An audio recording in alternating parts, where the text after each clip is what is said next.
tarde, então. Vamos continuar nossa leitura.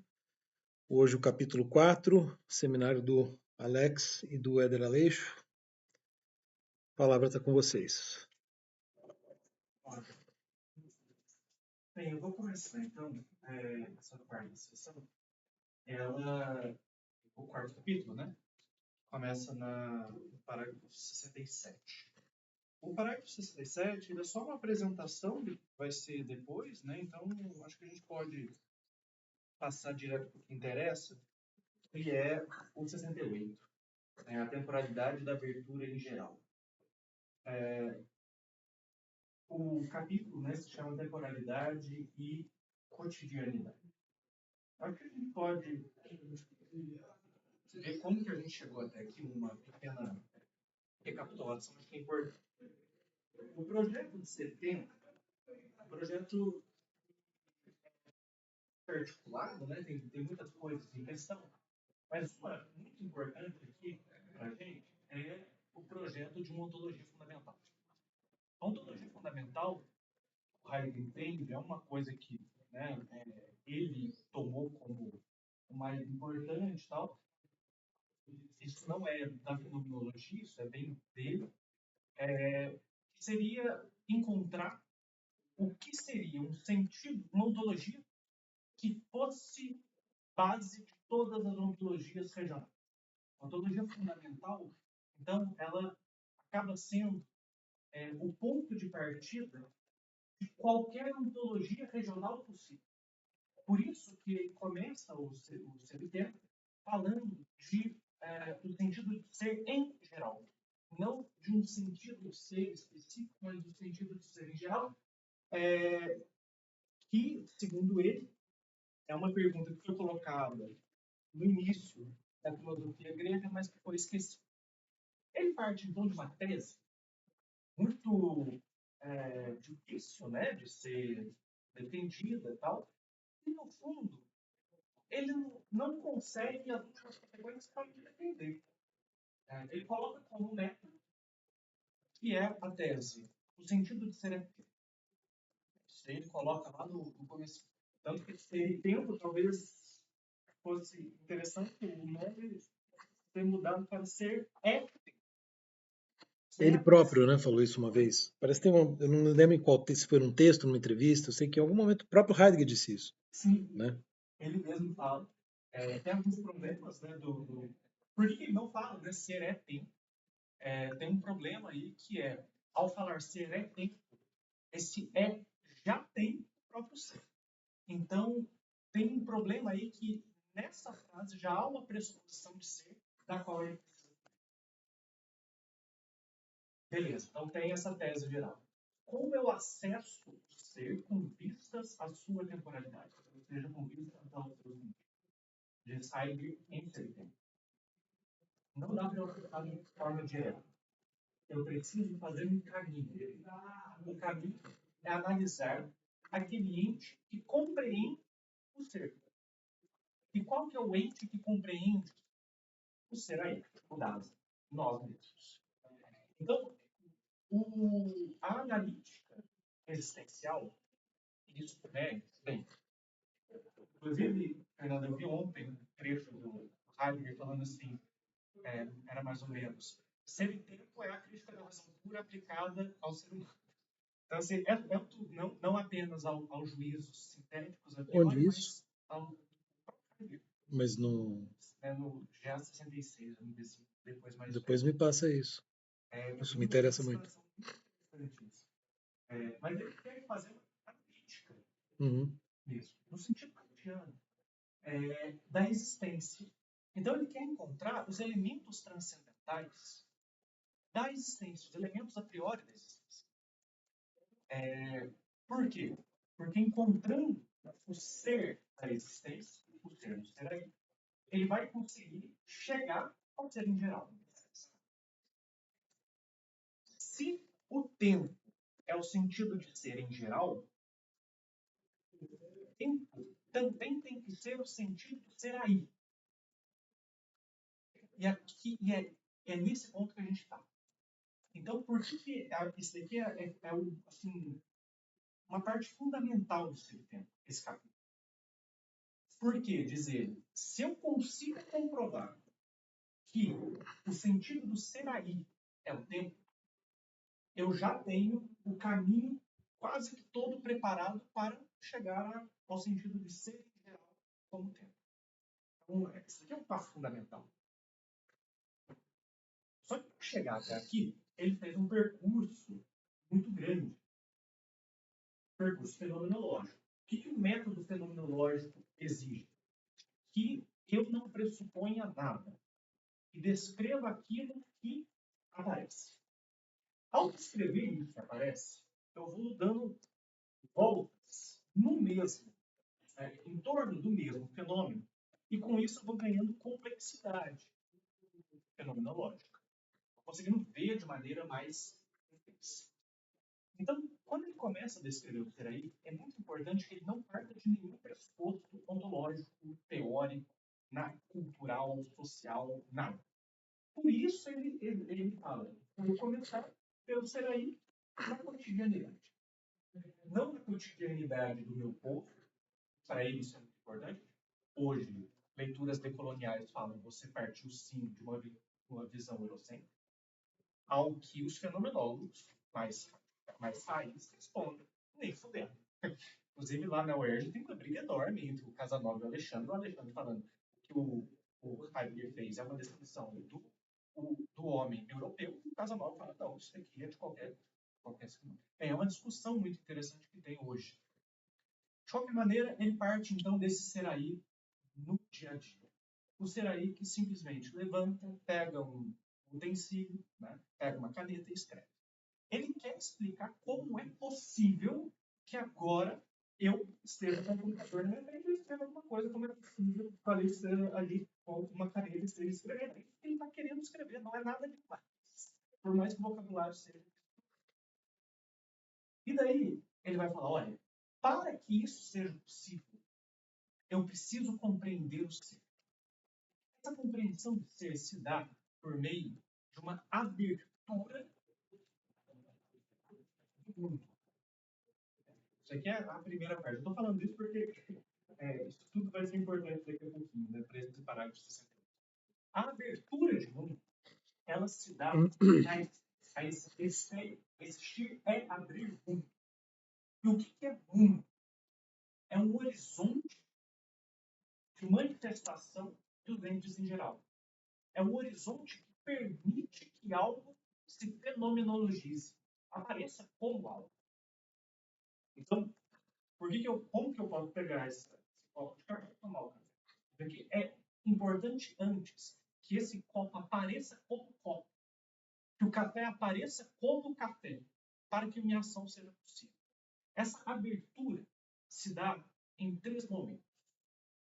E a palavra momento, eu ainda não vi nenhum comentador sublinhando isso. Mas eu acho que a palavra momento não é à toa. Porque momento, apesar de a gente usar essa palavra para falar de faces, momento é um termo temporal. Então parece que ele já está indicando lá no começo. Ele fala que tem esses 3 momentos da abertura. Compreensão, disposição e discurso. São os três modos de abertura. Na primeira parte de ser tempo. Só uma rápida observação, desculpa de interromper, Alex, tá indo super bem, mas essa questão dos momentos, né, a palavra moment, né, que o Heidegger usa muito, também tem o sentido de aspecto. Tanto é que acho que uma das traduções para o inglês, acho que eles colocam, acho que é aspects, alguma coisa assim, né? E eu muitas vezes até prefiro, assim, mas, embora seja interessante que você, enfim, só pra, é legal isso, porque não sei. Aspecto é interessante mesmo, né? Só que o Heidegger ele tem que usar os termos dele, né, para se diferenciar dos outros, né? Mas o que você colocou agora não deixa de ser interessante, né? Pensar momento pela questão temporal, né? Só mais uma observação, Alex, aproveitando que eu já fiz essa interrupção. Não sei se você está falando da fenomenologia, você vai falar alguma coisa da hermenêutica? Não. Talvez depois, sim. Não, a questão só assim, porque você descreveu, né, o método fenomenológico em termos muito precisos, mas bastante digamos, tradicionais assim, da fenomenologia russeliana, né, que é não adotar pressupostos. Por causa da fenomenologia, da hermenêutica, né, o Heidegger, ele, de certo modo, ele não pode mais dizer isso. Né? Tanto é que no capítulo anterior, eu estou falando isso porque na última aula a gente passou por isso, né? Acho que no parágrafo 60, no final de 62 e no 63 principalmente, ele coloca essa questão, né? Se ele não estaria partindo de pressupostos situados, etc, etc, etc, e ele admite que sim. E aí, a partir disso, quer dizer, vamos dizer, a questão ela ganha dizer, uma matização, uma complexificação interessante. Assim. É claro que, e acho que é uma tensão, na verdade, uma tensão que há no Heidegger entre essas duas perspectivas. Né? De um lado, essa ideia de que seria possível não adotar pressupostos, que vem do Husserl, mas, de outro lado, o que vem do Dilthey, principalmente, né? Os dois que influenciaram assim, mais diretamente nessas duas frentes, a ideia de que toda situação, toda interpretação, toda compreensão é hermeneuticamente situada. Né? Se tem a tal situação hermenêutica, círculo hermenêutico. Então, ao mesmo tempo que ele tem uma pretensão, digamos assim, estou colocando agora nos meus termos, né, de uma descrição de caráter universal do ser humano em geral, etc, etc, ao mesmo tempo ele tem que conceder que ele está partindo de uma situação localizada no tempo e no espaço. Isso aparece ali no 62, 63, né? Eu até, enfim, coloquei algumas questões na última aula, assim, né? Quer dizer, o jeito como ele sai disso, via círculo hermenêutico, etc., não deixa de, vamos dizer, para mim tem algumas arestas que ficam ali, né? Mas, de qualquer maneira, enfim, é só interessante pontuar isso, né? Porque ao mesmo tempo que ele está fazendo a descrição fenomenológica, ele tem uma certa consciência de que essa descrição ela tem a sua situação também, né? Mais forte, vai ficando mais forte, eu acho, no final do livro, Uhum, quando ele deixa claro que o mundo que se abre ao ser aí é um mundo histórico. uhum, Isso quer dizer o seguinte, quando a abertura que se dá, não se dá de um mundo atemporal, muito pelo contrário. Porque é um mundo que já era aí. Isso aí vai aparecer, acho que, no próximo seminário. O mundo já é sempre sido. uhum, Isso quer dizer que, ao abrir o mundo, já abre um monte de pressupostos que já estão aí, dos quais eu não posso fugir. uhum, Me parece que o que ele quer fazer aqui, eu acho que isso é importante, até para entender o parágrafo 68, é uma apropriação dos pressupostos. uhum, Porque, ao mesmo tempo que ele quer fugir de todos os pressupostos possíveis, ele acaba se deparando com pressupostos dos quais ele não pode fugir. Então, ele se apropria deles. E fala, bem, até no 62, ele fala, né, o ter prévio lá, isso. é importante deixar claro que o ter prévio é isso que a gente conquistou até agora. Então, no ter prévio, os pressupostos que eu estou assumindo são esses. Uhum, Então, a abertura, e daí, aproveitando aquelas três aberturas, na primeira parte desse tempo, existe uma preponderância da importância da disposição, me parece. A disposição é a primeira que aparece. E o que é disposição? Né? A Befindlichkeit, a afetividade, tem várias traduções. Aí o Fausto traduz por encontrar-se, que daí já não dá. Disposição, afetividade, disposição afetiva. É muito interessante porque o Heidegger faz uma mudança de paradigma na modernidade ao colocar a afetividade não como secundária em relação ao pensamento racional do código, mas como anterior até, na primeira parte.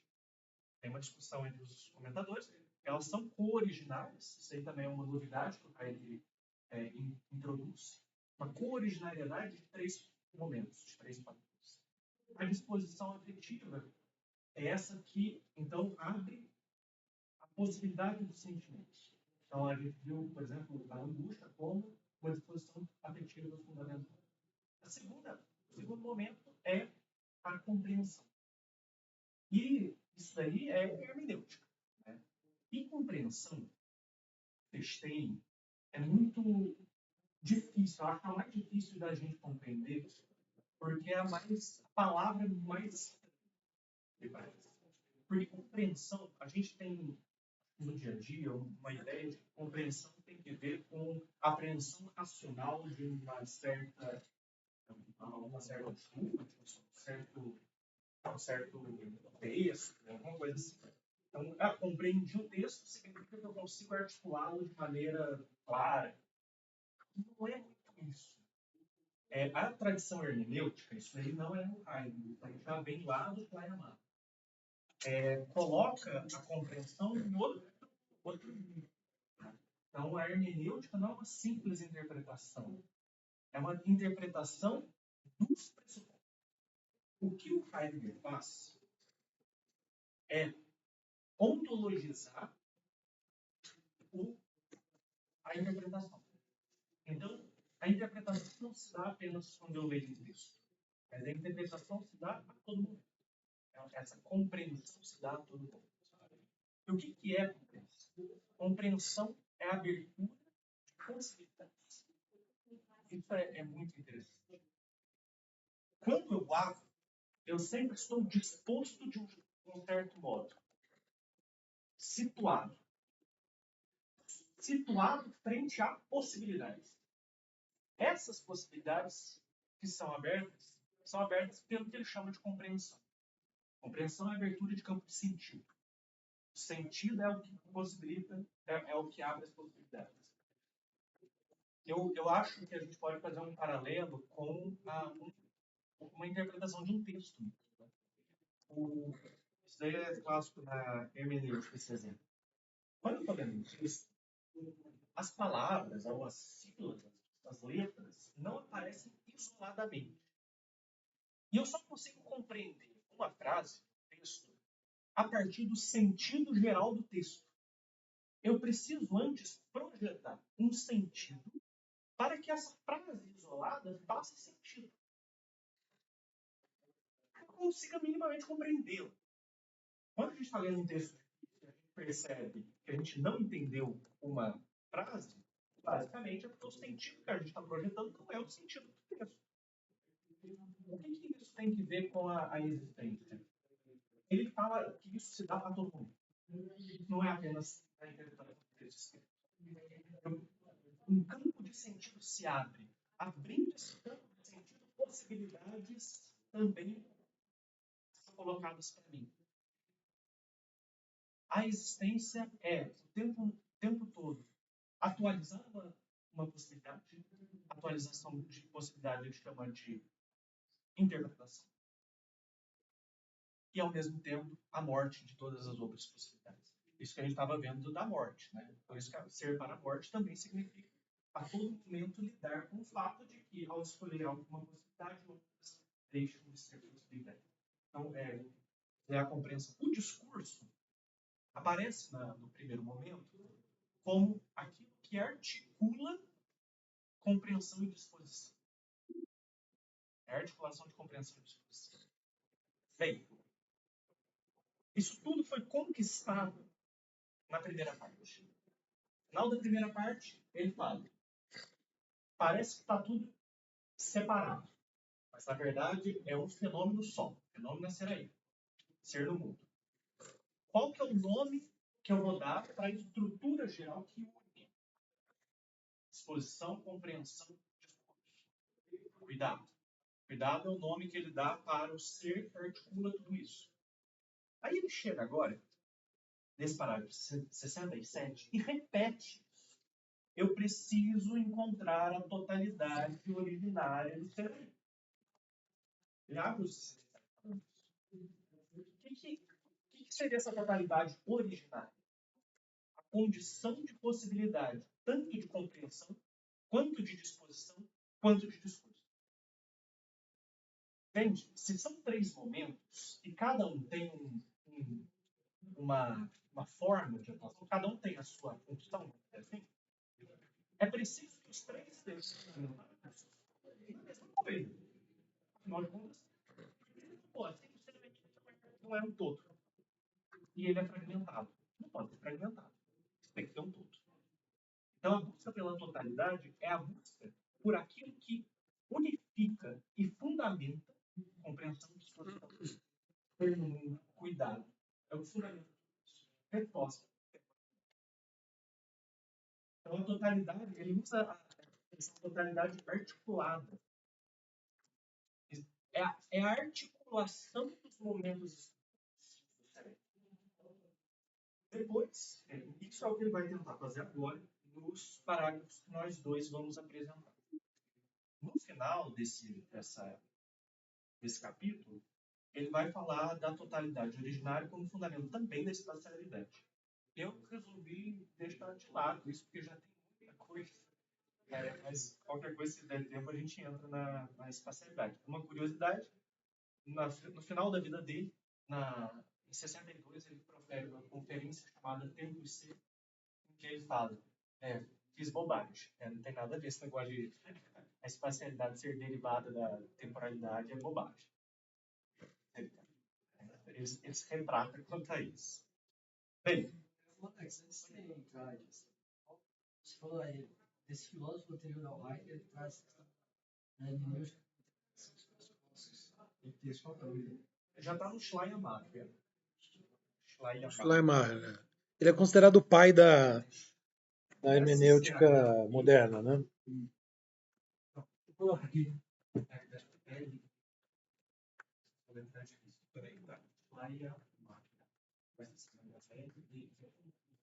Ele é o pai da hermenêutica. O que acontece? A hermenêutica já existia. Só que a hermenêutica era específica de interpretação de texto bíblico e de texto jurídico.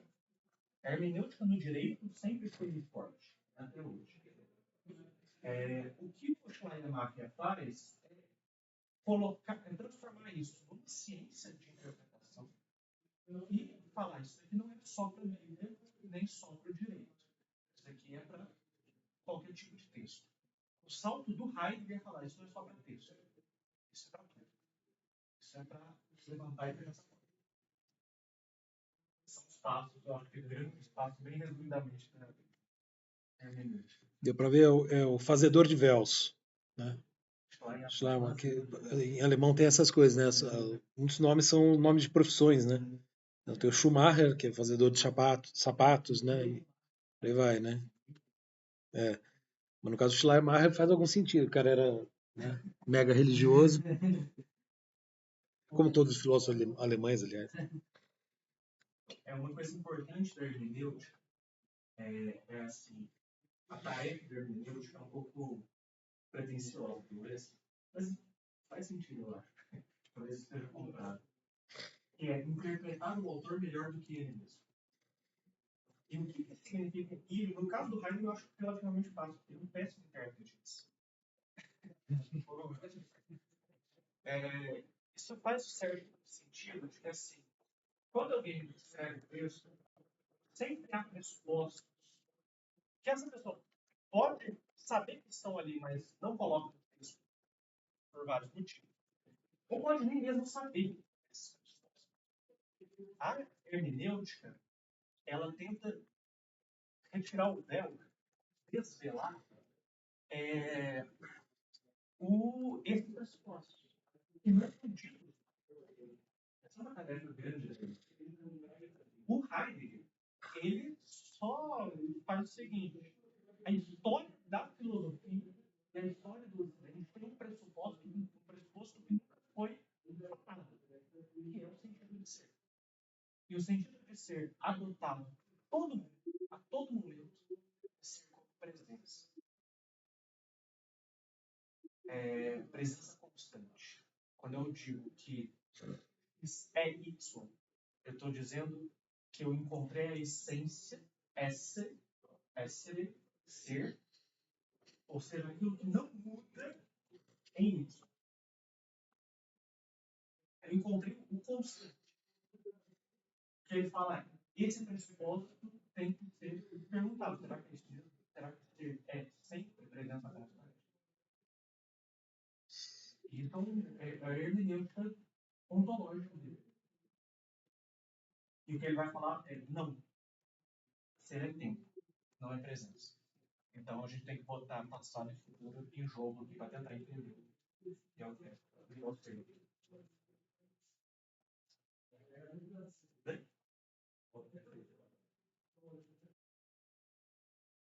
Bem, aí ele foi lá e descreveu o ser aí na cotidianidade e depois falou, bem, isso aqui é incompleto.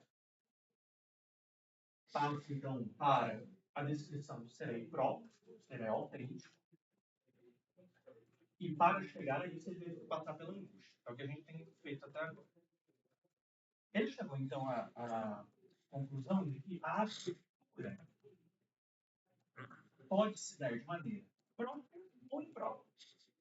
A abertura, isso daí é o Fogel, lá da UERJ, que ele chama bastante atenção, e o Casanova também chama. O João Fogel? É, o João Fogel. E o Heidegger usa algumas palavras para a abertura. E aqui ele está usando a Schloss e também pela proximidade de Entschlossen, que é a decisão. E o Entschlossen dá uma ideia, eles traduzem como descerramento. Eu acho interessante também essa tradução. É depois que a abertura, mas dá essa ideia de que algo que estava velado, cerrado, fechado, é aberto, é descerrado. Por que isso é importante? Porque de saída, na maioria das vezes, há um velamento. Ele se apresenta de maneira fechada. É uma caixa fechada. Está aí, mas está fechada. O descerramento, a abertura própria, se dá por meio da decisão ou da resolução. Acho que a palavra resolução é interessante. E é por meio dessa resolução, então, que o ser aí conquista propriamente o seu aí. Então, deu-se a abertura desse campo. Eu sou esse campo. Eu ser aí, sou esse campo. Me aproprio dele pela resolução. É aqui que ele vai, então, tentar encontrar, porque agora que ele chegou no ser aí próprio, ele consegue encontrar aquilo que é a articulação dos momentos do ser aí. Essa articulação só pode ser encontrada agora, e ela estava velada, melhor, ao ser aí cotidiano. Ele dá uma volta no torniquete. Realmente é aquela questão de agora ele consegue olhar com mais clareza, de uma forma mais originária, o ser aí. Em alguns momentos do texto ele fala, por enquanto, o mais originário que eu cheguei é a temporalidade. Mas também não vou falar que é o mais originário, ponto final. Pode ter algo mais originário. Ele sempre deixa essa possibilidade em aberto. Bem, isso é um pouco ambíguo, né? Há momentos em que parece que não. A gente estava falando, inclusive, na última aula também sobre isso, né? Se pode ou não haver algo mais originário, né? Porque se puder, né, haveria uma remissão para algo em si, talvez, né? Mas como o projeto é kantiano, né? Eu também acho que sim, mas é bem sutil, né? Não são poucos momentos e de maneira muito, né? Porque a princípio ele parece, né? Falar é isso, né? Chegamos à temporalidade, não tem nada além dela. Agora, só uma coisa, Alex, em relação a só para complementar, assim, né? Você fez uma exposição super didática, clara, correta, né? Por que para usar a sua expressão, né? Por que o Heidegger agora pode dar essa volta? Né? Justamente por ter chegado no ser aí próprio, né? Como você disse. Mas o que eu me parece assim que um ponto fundamental, né? Que tornou possível tudo isso, que é uma virada que começa na angústia, né? Daí eu ter escolhido esses parágrafos, né?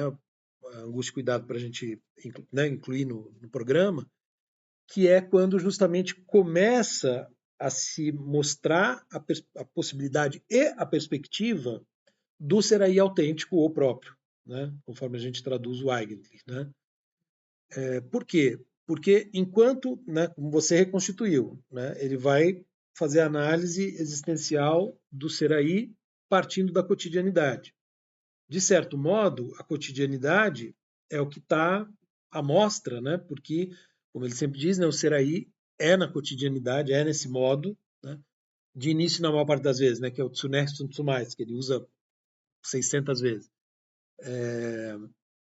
E isso, de certo modo, dá uma certa firmeza, uma certa solidez para a análise fenomenológico-hermenêutica, digamos, que ele está fazendo, né? Porque há um padrão, né, no cotidiano. Porém, essa análise só do cotidiano, só do impessoal, que é, né, o modo próprio do cotidiano, não esgota o fenômeno do Seraí, porque o Seraí também se singulariza. Né? Quer dizer, então, o singularizar-se do Seraí, e, portanto, a dimensão do Seraí singularizado, autêntico, ela precisa ser levada em conta na análise. É só quando eu levo ela em conta que eu tenho uma visão mais completa. Né? Quer dizer, ao mesmo tempo que ele se pergunta pela completude do objeto, digamos assim, né, do objeto temático, do Dasein, ele está buscando a completude da análise. Né? A análise só se completa quando a perspectiva do singular autêntico entrou em jogo.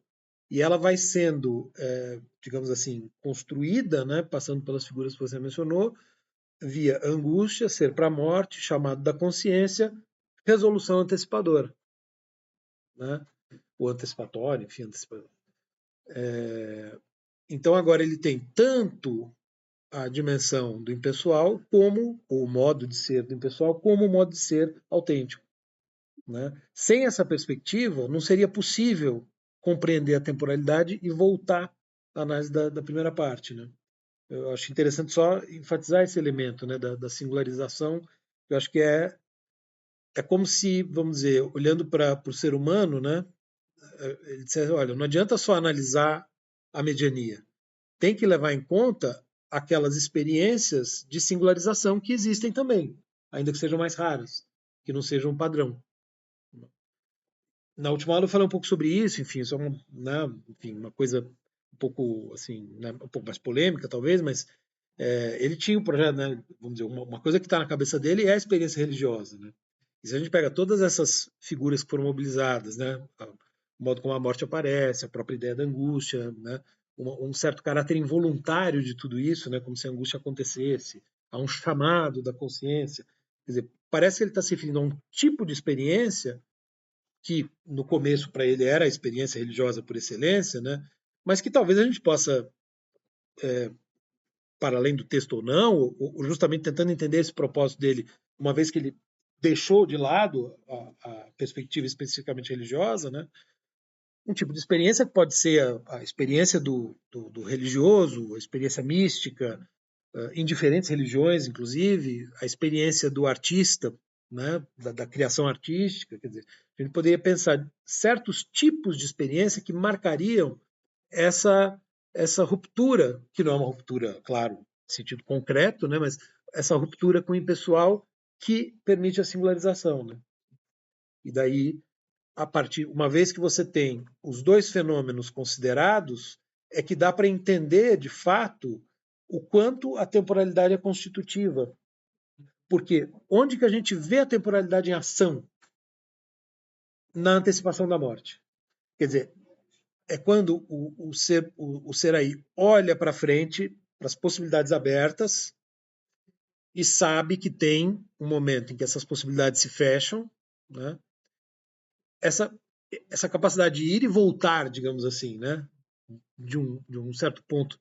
Ou seja, no fundo, esse, né, que aí é o jogo que ele fez no último, no capítulo 3 com Zukunft, Zukommen, né, Zukünftiges, né, esse projetar ao futuro, esse olhar as possibilidades, nos revela uma dimensão, que é o futuro, que não tem realidade do ponto de vista material, não tem realidade do ponto de vista do Vorhandene e do Zuhandene, né, dos entes intramundanos.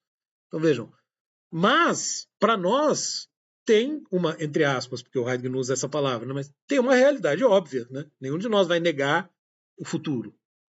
O futuro não é mentira, o futuro não é algo que não exista, ele existe. Mas que tipo de existência é essa do futuro? Né? Não é uma existência material, mas é uma existência. Também não é existência dos objetos ideais, dos números que estão na nossa mente agora, ou que já estiveram. Né? É alguma coisa que existe, que nós sabemos que existe, né? Que não está dado dentro do mundo, mas cuja existência é condição de possibilidade, né? Do nosso existir. Né?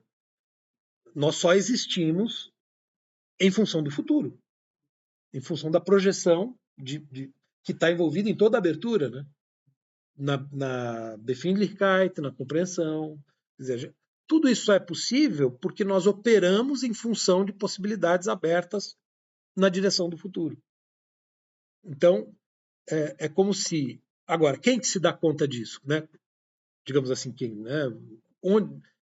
É na experiência de singularização, numa certa maneira de se relacionar com a morte, que isso fica, vamos dizer, que isso vem à tona no sentido fenomenológico, né? Vem a visão, se mostra, se torna visível, né? Na experiência da autenticidade. Por quê?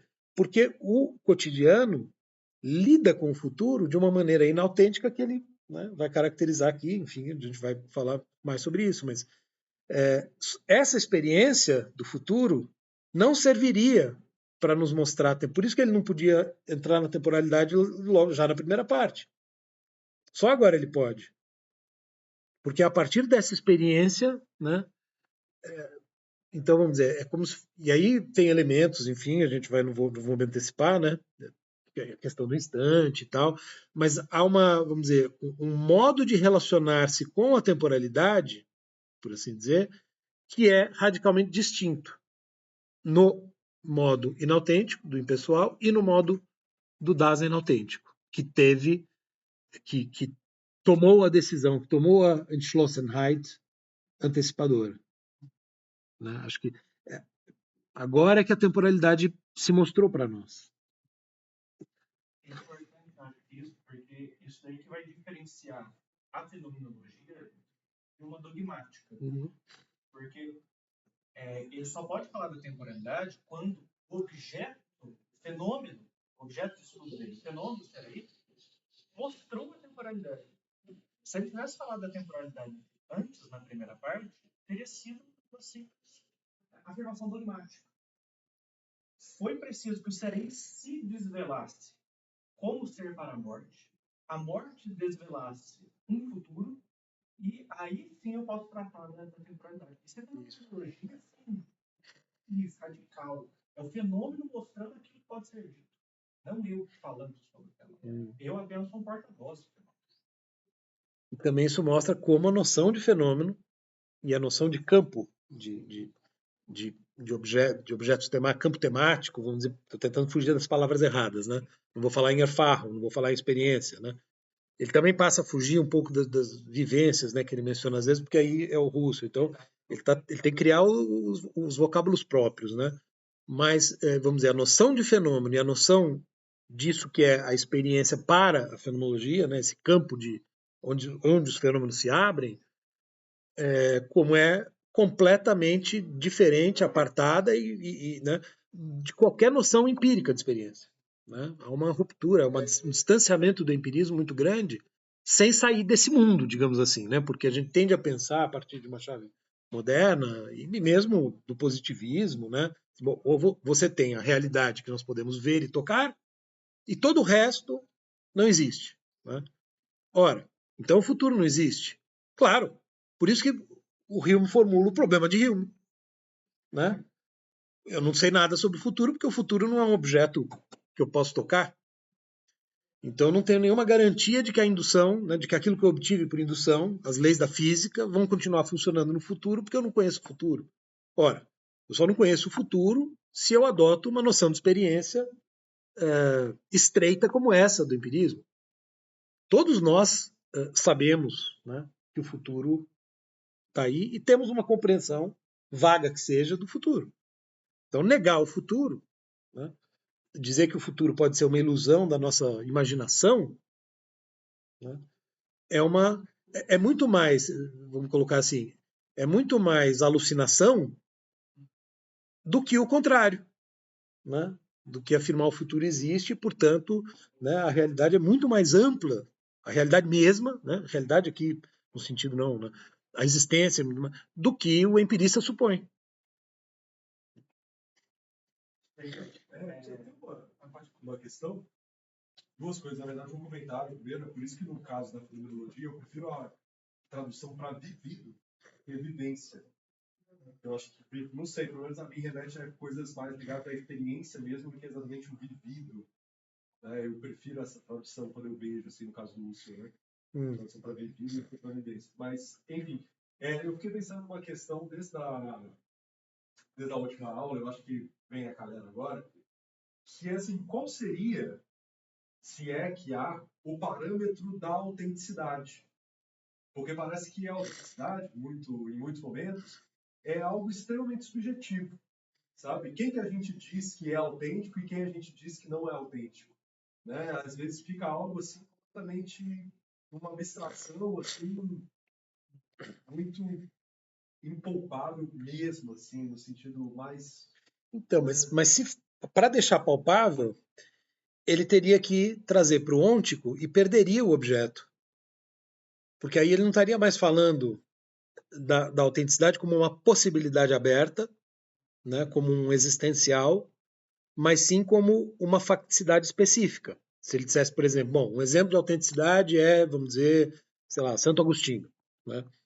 A partir do momento que ele diz isso, que ele dá um exemplo, ele, de algum modo, nos faz perder de vista o objeto. O objeto tem que ser impalpável, num certo sentido. Né? Eu entendo a sua questão, a gente já falou, né, sobre isso em aulas anteriores. Mas, em alguma medida, claro que é uma possibilidade que, eventualmente, já seres humanos exploraram de algum modo. Né?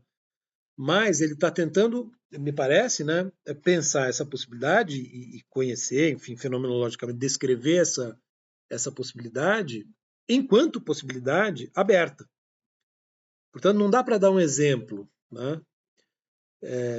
Mas dá para operar com essa ideia a partir, talvez, de várias situações nas quais a gente pode pensar, mas se a gente for pensar, será que fulano era autêntico? Será que cicrano era autêntico? Se a gente entrar nessa discussão, acho que a gente perde o objeto, a gente perde o objeto nele mesmo, né? A gente perde a pureza, entre aspas, desse objeto, enquanto um existencial.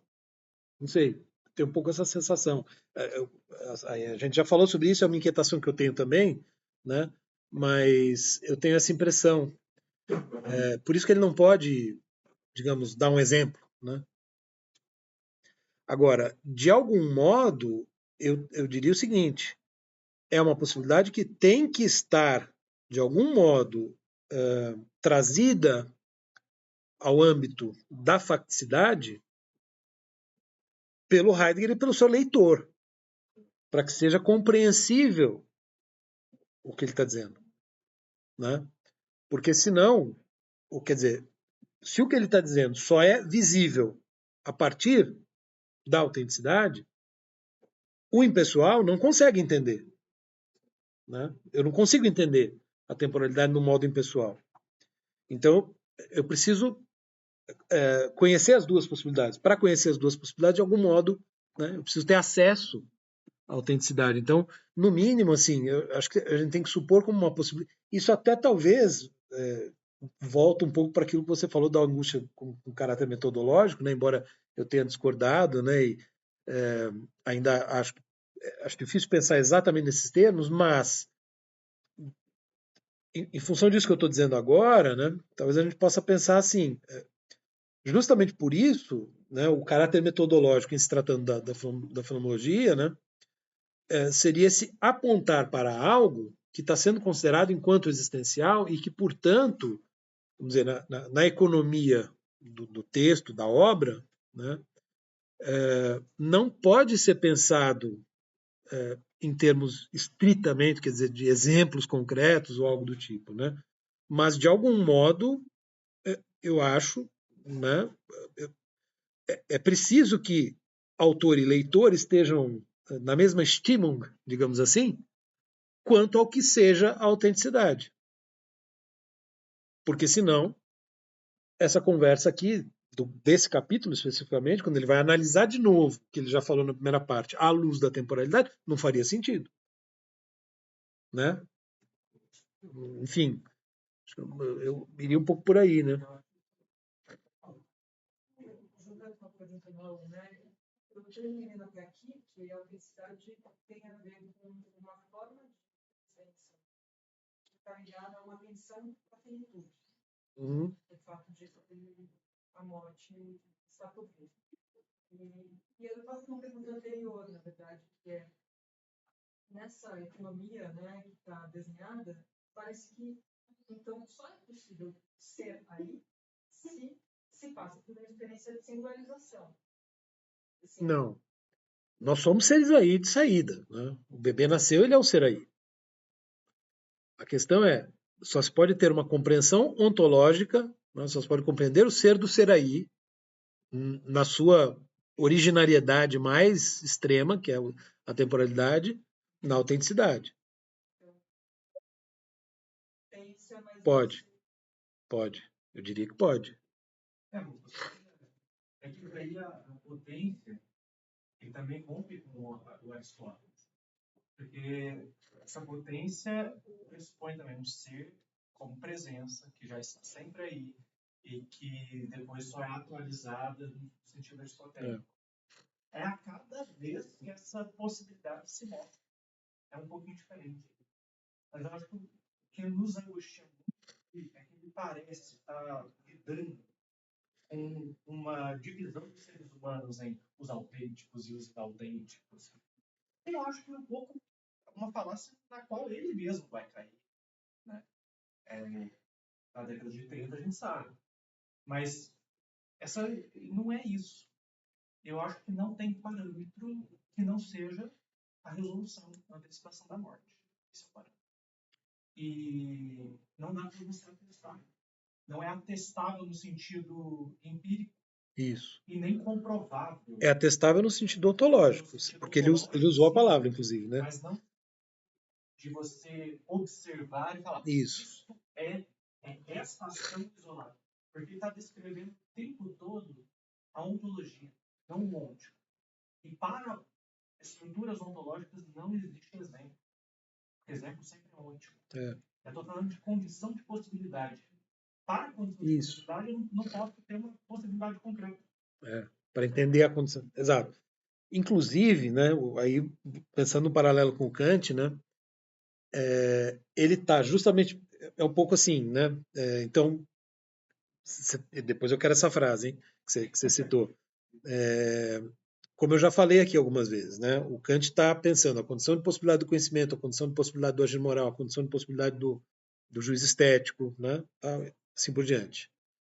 O Heidegger, ele como que recua para um ponto, para um momento mais do originário, para entender a condição de possibilidade da existência desse ente, né, do ser humano, que conhece, que age, que julga esteticamente, etc.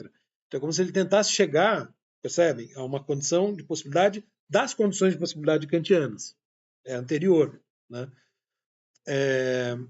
Mas ele se move, né, nisso, então, que seria o âmbito das condições de possibilidade, que é o âmbito ontológico, né, no vocabulário dele, né, ele se move aí num plano que tem uma certa pureza análoga à pureza da razão kantiana, só que essa pureza ela não se contrapõe apenas ao empírico, ela se contrapõe ao fático em geral, porque a vida humana ela é ao mesmo tempo existência e facticidade. Quando ele está no plano da existência, no plano ontológico, e não no plano da facticidade, no plano ôntico, né, ele está nesse, digamos assim, nesse âmbito que eu estou chamando aqui de pureza, né? Se bem que ele até usa às vezes a palavra, né? Mas quando ele se aproxima, quanto mais ele se aproxima, digamos, dentro da própria filosofia dele, e a mesma coisa eu vejo no Kant, né? Quanto mais ele próprio se aproxima do ôntico, mais vão entrar em cena os pressupostos da situação hermenêutica que é própria a ele, naquele lugar, naquele momento, e assim por diante. E aí, quando os filósofos fazem isso, que eles cometem os grandes erros, né? Porque aí ele vai aplicar mal a própria filosofia, né? Ele vai pegar o que está aqui, por exemplo, e querer colar no ser autêntico alemão que segue o Führer, né? Esse deixar-se levar, né, pelo acontecimento, então vai ser deixar-se levar pelo nazismo, percebe? Mas não é um desdobramento necessário. Que o Heidegger tenha tirado essa conclusão, assim como, por exemplo, o Kant, né? Você pega o imperativo categórico. Do imperativo categórico, o Kant vai chegar a um direito de família machista, por exemplo, que admite, né, que a mulher e as crianças não são cidadãos, é possível ter servos que também não são cidadãos. Como é que ele, partindo do imperativo categórico, pode ter um direito de família assim? Né? É totalmente contraditório. Né? Por quê? Por causa da perspectiva situada dele, vamos dizer, dos preconceitos dele, não necessariamente de época, porque a discussão hoje sobre esse assunto mostra que havia pessoas na época que não partilhavam esses preconceitos, então não dá para dizer que ele é só filho da sua época. Né?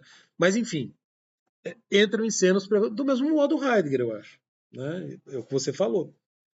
Então a gente tem que pensar que claro, é mais difícil de apreender o que está sendo falado, mas se a gente permanece nesse plano, a gente consegue entender melhor do que se trata. E, digamos, né, como que isso vai ser, vamos dizer, impactar no âmbito onde, e mesmo no modo como cada um se singulariza, para usar uma expressão, e um fenômeno que está sendo aqui tratado, não tem receita, não tem como dizer assim, olha, você quer ser autêntico? Faça isso, isso, isso. Não tem como, né? Ele está descrevendo em termos muito, muito originários, né, em termos muito, muito ontológicos, isso que seriam essas duas possibilidades. Agora, como você não dá para cravar assim, olha, aquele cara ali é autêntico, aquele não. Né? Claro, nada impede que a gente eventualmente faça isso, mas faça isso consciente dos riscos que a gente corre de errar. Né? Tem uma frase que o Heidegger fala muito, vários momentos, ele fala, o que eu estou preocupado, aquilo que eu descrevo, não é o que da existência, mas é o como da existência. E eu venho, assim, para mim está ficando cada vez mais claro como que isso alinha a uma tradição bem protestante. O que importa não é o que você faz, ou seja, aquilo que é onde, mas o como é realizada a ação.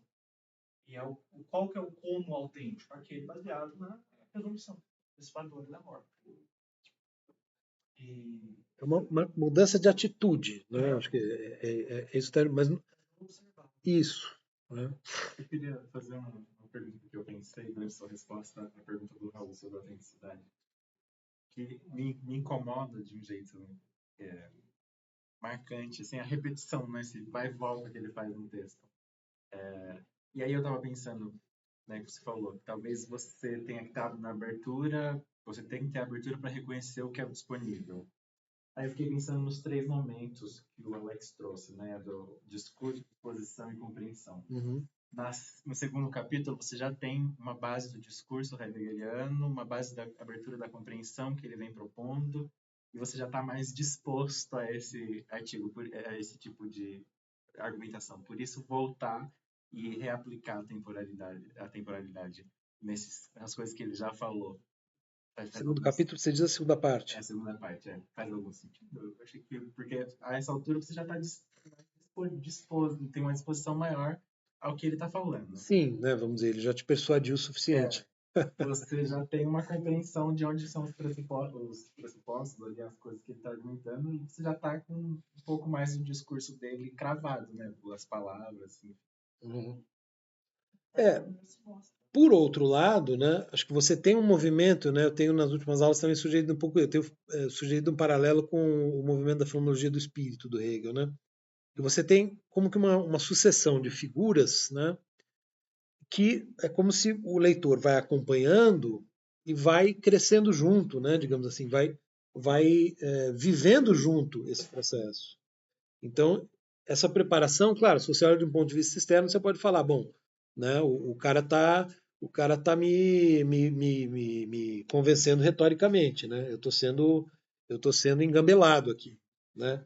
Mas, se você faz uma leitura interna e, segundo o princípio da caridade, né, dos filósofos analíticos, né, termo técnico, né, você aí pensaria, bom, eu estou acompanhando o movimento, então agora, né, eu estou apto a entender isso que ele está dizendo, né, e a voltar para lá.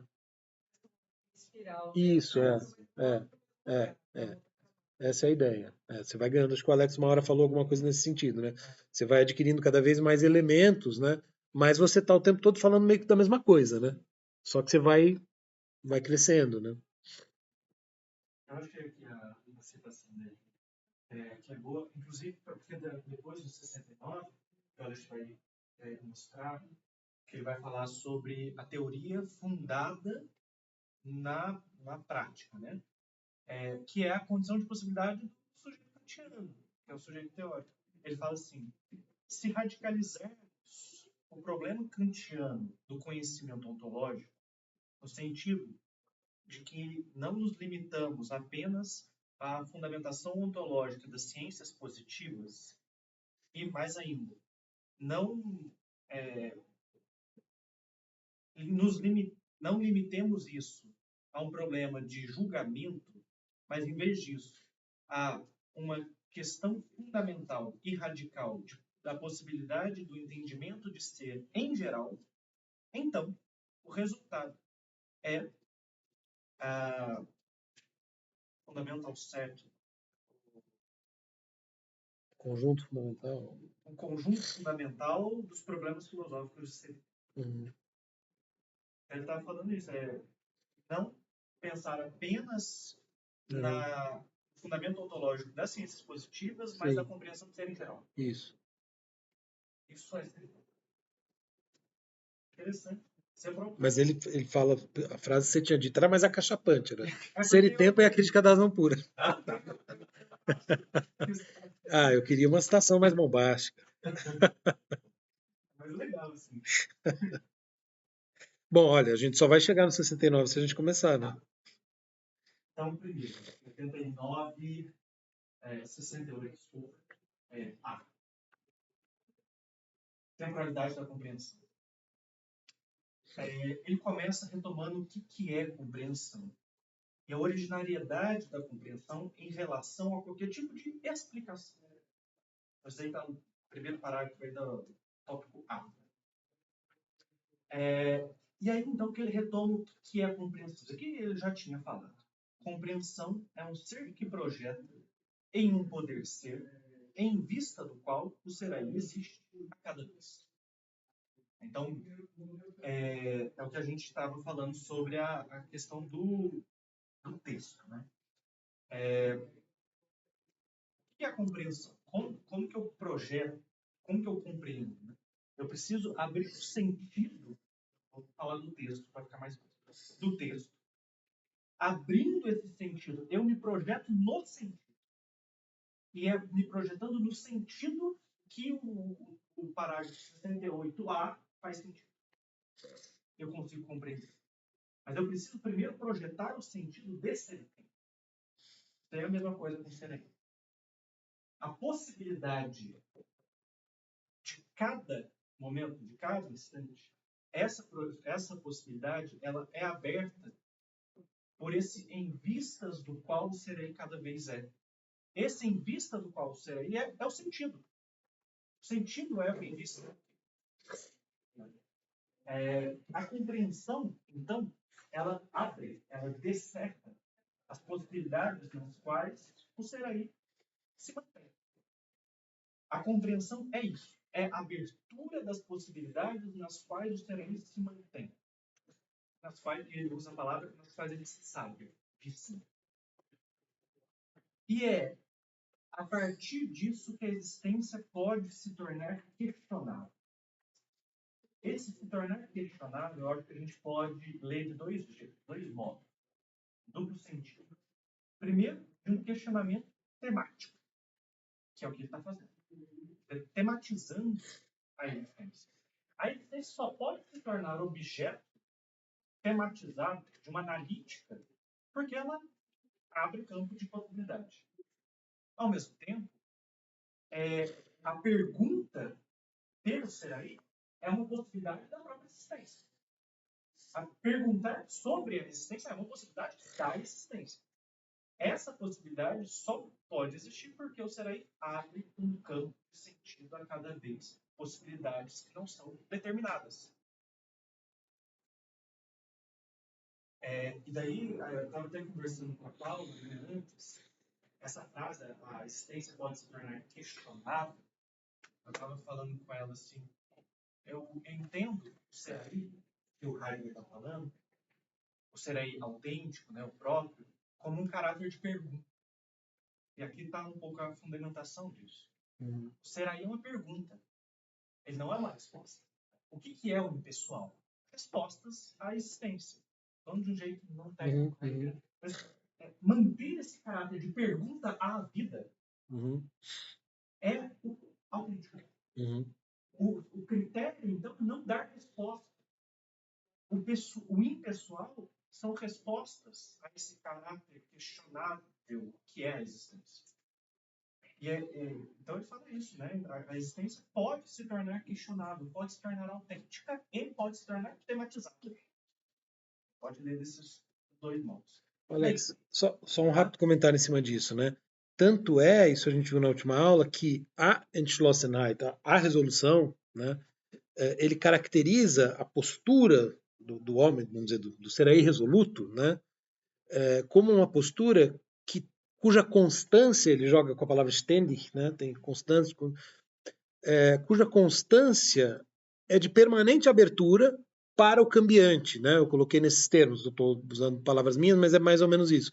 Então, é uma atitude firme, resoluta, que consiste em estar permanentemente aberto ou permanentemente interrogativo, para usar a ideia de pergunta, né, que você colocou, e aberto para receber os sentidos que se mostram, né, quer dizer, aquilo que aparece tal como aparece. Porque senão, né, no modo impessoal, quando você já vai com respostas, né, você justamente está sempre fechado. Você não se permite enxergar aquilo que está se mostrando, né? Porque você já projetou um sentido, mas porque a gente sempre projeta, mesmo em pessoal, mas você já projetou um sentido que fecha em vez de abrir, né? Então acho que e aqui também eu tinha falado disso na outra aula, né? A respeito da resolução e um determinado momento lá que ele discute com o conhecimento e aqui ele também fala, né? Quando você disse o saber, o Wissen, né? Que aparece aqui um pouquinho antes do Fragwürdig, né? Ele fala que é um saber que não é do tipo, né? Estou meio parafraseando, né? Mas ele não é do tipo que descobre fatos, né? Vorhandene, que é o saber científico. Mas ele define como um Sichhalten, né? Quer dizer, um manter-se, Sichhalten, em uma possibilidade existencial. Ou seja, é um saber que consiste numa certa postura diante do mundo. E não por exemplo, num acúmulo de informações, né? Ou num conjunto de coisas memorizadas do âmbito ôntico, né? Assim por diante. Acho que essa ideia do ser aí como pergunta achei muito interessante. Bem, então qual que é a ideia, né? Eu projeto, existir é projetar. Projetar significa abrir campo de sentido. Abrir campo de sentido significa abrir possibilidades. Abrir campo de possibilidades. Quando eu abro campo de possibilidades e atualizo uma... Então, eu preciso primeiro projetar, vou para frente. Abro possibilidades. Essas possibilidades, elas são sempre cidas. Não sou eu que invento as possibilidades minhas, mas são possibilidades do mundo. Então, eu projeto no mundo. Existir é projetar o mundo. O mundo aparece como campo de possibilidades que já foram. E eu atualizo. Futuro, passado e presente. É isso que está em jogo. Acontece que, então, ao abrir o campo de possibilidades, eu estou falando de futuro. Eu estou falando de porvir. E é aqui que ele dá esse salto. Ele diz: o projetar é fundamentalmente o futuro. O porvir. Ele usa com mesmo, que é futuro. Mas ele está falando de um outro tipo de coisa. Está muito difícil de entender. é o seguinte: o que é a tradição inteira sobre tempo? Tempo é uma sequência de agoras. Vai falar isso pra mim. Vamos pegar esses agoras. Podem ser externos ou internos da linha menor. Agostinho fala que, na verdade, o que existe é apenas o presente. O futuro é eu no presente projetando algo que ainda não existe. O passado é o meu presente retomando algo que já existiu. O que existe é o presente. Kant. O que é o tempo? O tempo é a forma a priori da intuição, na qual você consegue colocar uma coisa depois da outra. Sequência de agora. Esse é o tempo ordinário, esse é o tempo comum. É o tempo Rubens. O que o Heidegger está fazendo aqui? Destruindo essa noção de tempo, no sentido dele mesmo. Indo a condição de possibilidade de algo como sequência de agora. Só, Alex, só uma rápida observação, né? O Kant está tentando fazer frente ao problema do tempo como sucessão de agoras, mas ao colocar o tempo como forma da intuição, inclusive do sentido interno, né? Portanto, mais fundamental que o espaço. E pensar conectar os pedaços do espaço, digamos assim, como um projetar nosso, um temporalizar nosso, em última instância, ele não está tão longe do que o Heidegger quer, tanto é que o Heidegger, em 29, vai tentar achar ali alguma coisa, uma inspiração ali, e ele citou o Kant no começo do 6, se eu não me engano, ou no 5, a propósito disso também. Exato, quer dizer, a noção do Kant, então, né, não está no mesmo patamar que as outras, só queria defender o Kant da sua patada. O Kant não é Heidegger ainda. Mas o que é então o porvir? O porvir,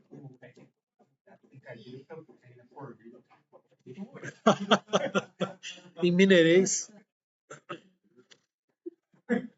O futuro é um trem, né? Esse trem aí.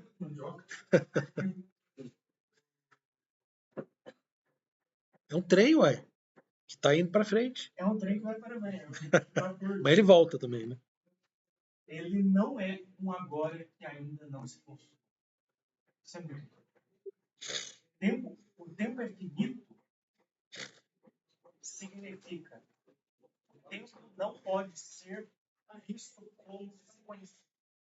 Tempo finito nada mais é do que tempo não sequencial. Vou te interromper de novo, mas esse é o ponto, né? O Arthur acabou de chegar, inclusive, né? A gente conversou sobre isso por e-mail. Esse foi um ponto, né? Que a gente se deteve nele na última aula. E acho que isso que você falou é fundamental, né? A gente passou por isso, né? Por que a noção de infinito só é possível na compreensão vulgar do tempo, na compreensão que é própria do impessoal? Porque é uma compreensão sequencial linear do tempo. E aí, se você tem uma concepção linear, você pode imaginar a linha indo sempre em frente. Do mesmo modo como na matemática, você pode pensar os números, a contagem dos números, nunca parando, né?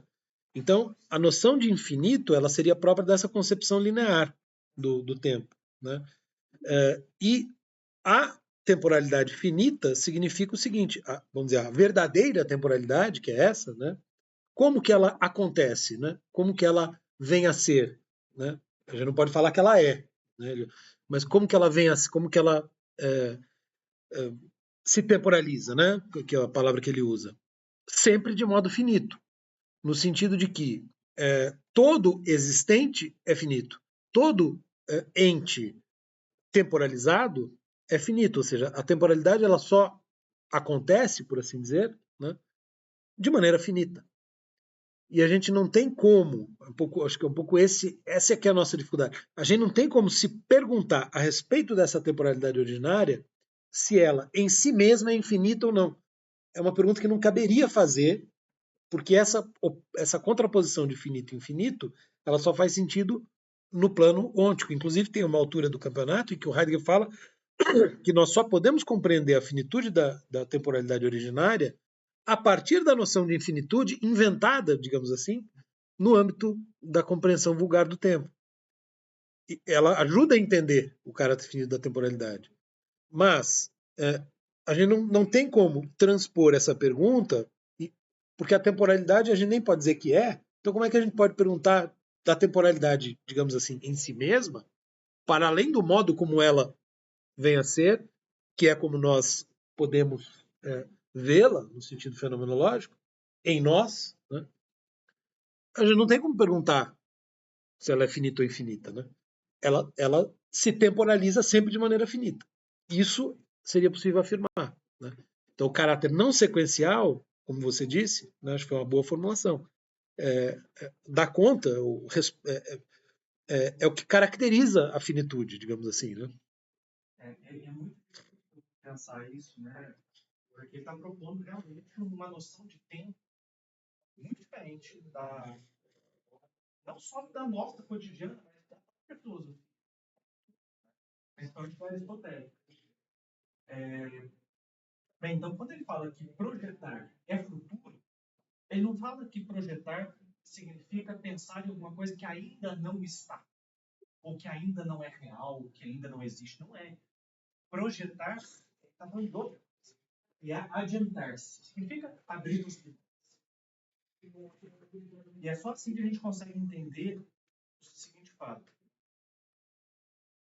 Como que na cotidianidade o que existe não é a resolução, mas a irresolução, porque eu transfiro para o individual a decisão a cada vez minha, cito ele, é que a temporalidade não se temporaliza constantemente a partir do futuro próprio, do porvir próprio.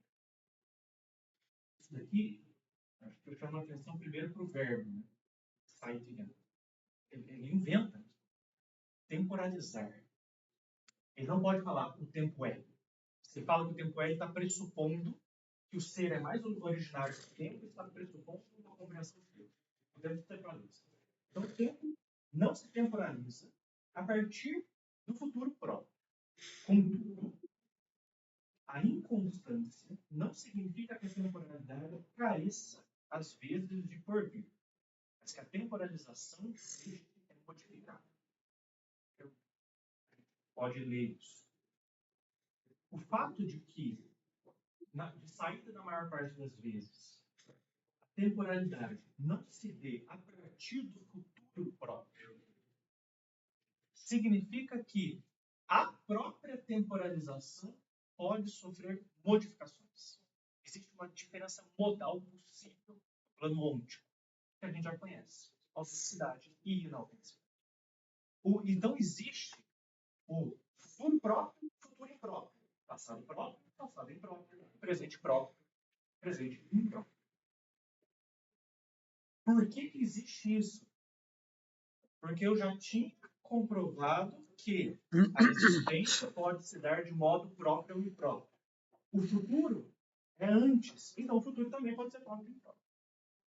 E é aqui que ele vai começar uma lista de o que é futuro próprio, futuro impróprio, presente próprio, presente impróprio. E daí ele vai fazer uma lista, vai colocar um monte de palavras. Foi interessante que a sua frase foi assim: o futuro é antes. O futuro é antes. E o futuro é antes. Em sentido ontológico, Em sentido né? ontológico. Ele é de algum modo anterior. Existe uma primazia do futuro. E a primazia do futuro justifica uma sutileza que ele fez no texto. A primeira parte ele tratou de disposição, compreensão depois, e por fim discurso. Aqui ele vai falar da compreensão antes de tudo. Ele vai falar da temporalidade da compreensão antes da disposição. Por quê? Porque compreensão está ligada a futuro. O futuro tem primazia ontológica sobre as demais extases, que é o termo que ele usa, do tempo. Momento do tempo.